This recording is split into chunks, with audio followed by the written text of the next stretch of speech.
നമ്മുടെ ജീവിതത്തെ സങ്കീർണമാക്കുന്നത് നമ്മുടെ മനസ്സാണ്.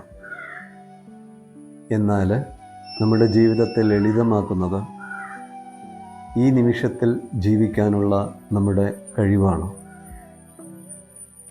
ഈ നിമിഷത്തിൽ ജീവിക്കുക, അതൊരു വലിയൊരു രഹസ്യമാണ്. അതിനോളം വലിയൊരു ജ്ഞാനം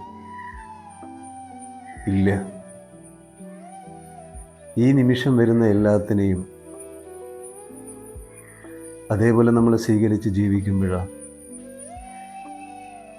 നമ്മൾ ഒരു പുഴയായിട്ട് ഒഴുകുകയാണ്.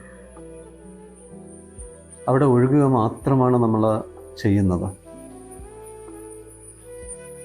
അതുകൊണ്ട് തന്നെ ഒന്നിനോടും ഒട്ടലില്ലാതെയുള്ള ഒരു സ്വാതന്ത്ര്യം നമുക്ക് അനുഭവിക്കാൻ കഴിയും.